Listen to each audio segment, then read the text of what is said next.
Kia ora. We're going to be talking about post-exertional malaise for World ME Day. So what is post-exertional malaise? Post-exertional malaise refers to the inability for the body to recover in a normal manner after exertion. It could be triggered by physical, cognitive, emotional, orthostatic, environmental or sensory stresses. And it can look slightly different in everybody, but the main characteristics are disabling and delayed fatigue response, an exacerbation of symptoms that are disproportionate to the amount of effort made, and it can worsen between 12 and 48 hours after the activity, and the response can last weeks, sometimes months. Post-exertional malaise is an identifying feature of ME/CFS, but it can also be present in long COVID. So what causes post-exertional malaise? When your cellular level expenditure exceeds the ability for the body to produce more energy, it results in a drastic reduction in capacity. Symptoms often worsen until the energy stores are restored. And post-exertional malaise is triggered by the exertion that happens outside your unique energy envelope or limit. The energy envelope is the amount of energy a person with ME/CFS has available each day, and that can safely be used without triggering post-exertional malaise. This can occur because we are pushing or overdoing an activity, physical overexertion, mental overexertion, emotional overexertion, sleep regulation, diet and nutrition, as well as other medical issues. Understanding the role of the mitochondria really is key. The mitochondria is responsible for producing energy in our cells, and they are responsible for converting chemical energy from food into a type of energy that is easily and readily available for the cells to use, called ATP. The body uses ATP for all its processes, including organ function, body repair processes, and movement. How much ATP is being produced, as well as how your body is recycling it to produce energy, can be tested for by a blood test. Sometimes supplements are needed, as well as nutrients, and the use of pacing to support the body system to start the reproduction and recycling system again. What the research tells us. Mitochondrial failure results in poor production of ATP, which powers all functions of the human body. ATP is used for something as simple as raising your arm and as strenuous as running a marathon. Impaired ATP production in ME/CFS results in all cellular processes slowing down. The largest study showed that people with ME/CFS not only have low levels of helpful mitochondrial compounds, but also have high levels of compounds that damage mitochondria.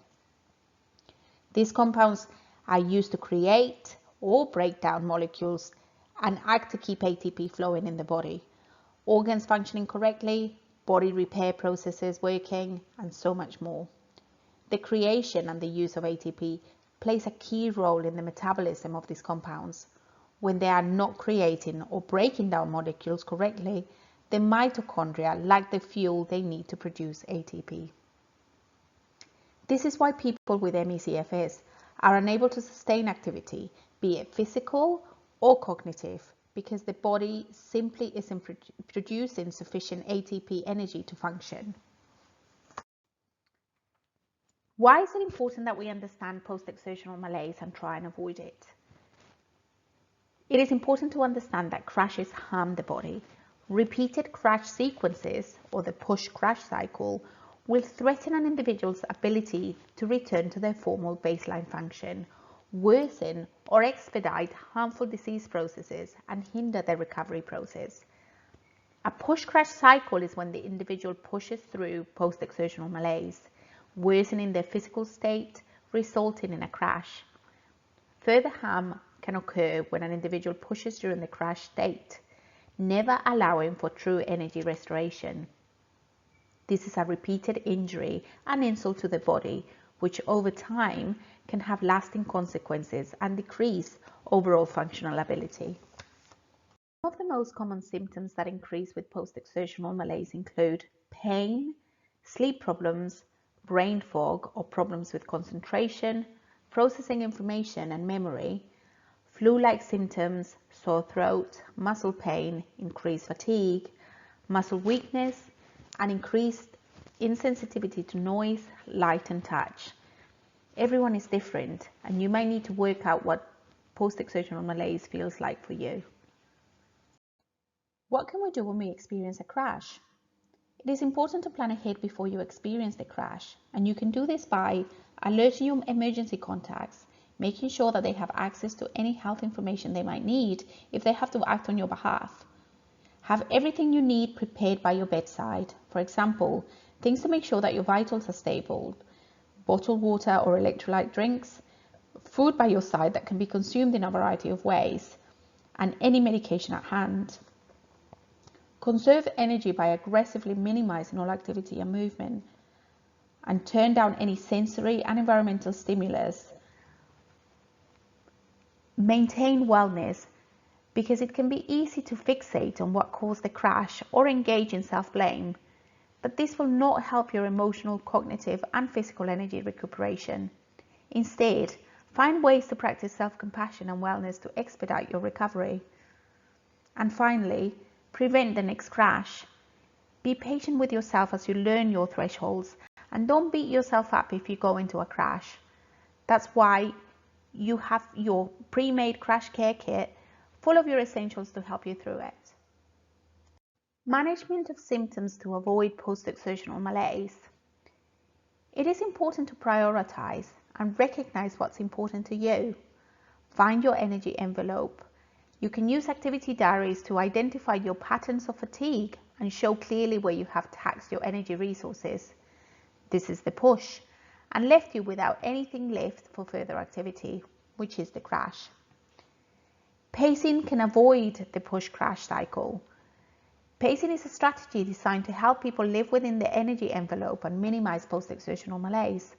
When someone is pacing, they are undertaking less activity that they have energy for. Reduce or modify activity levels. You can think of your body as a battery, which can only partially charge. Plan your day ahead. Rest between activities and recharge. Charging a cell phone is best done when you're not using it at the same time. So a fast charge can occur when it's fully off and not receiving any information.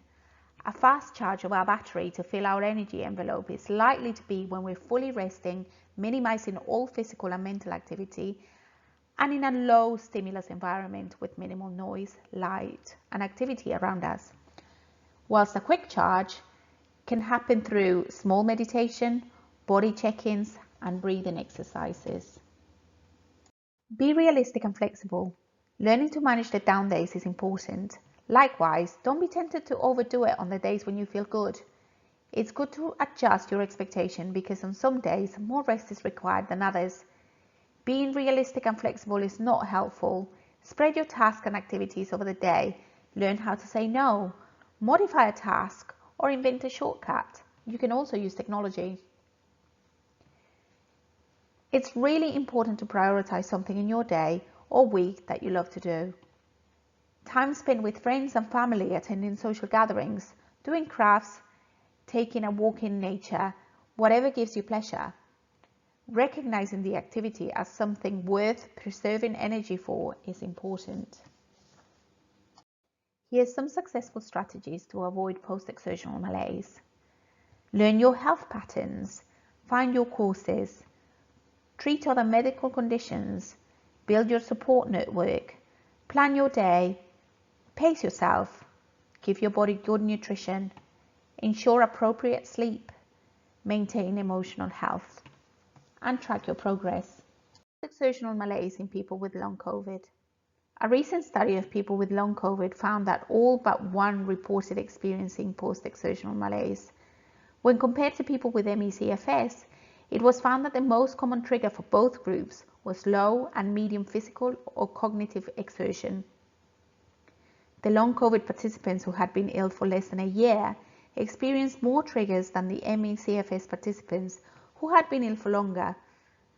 New onset ME/CFS participants in a previous study reported stress as a trigger more than those who had been ill for over 10 years. Both groups found that rest helped post-exertional malaise recovery, and pacing helped in prevention of post-exertional malaise. Sleep, hydration, and diet were also reported as useful management strategies.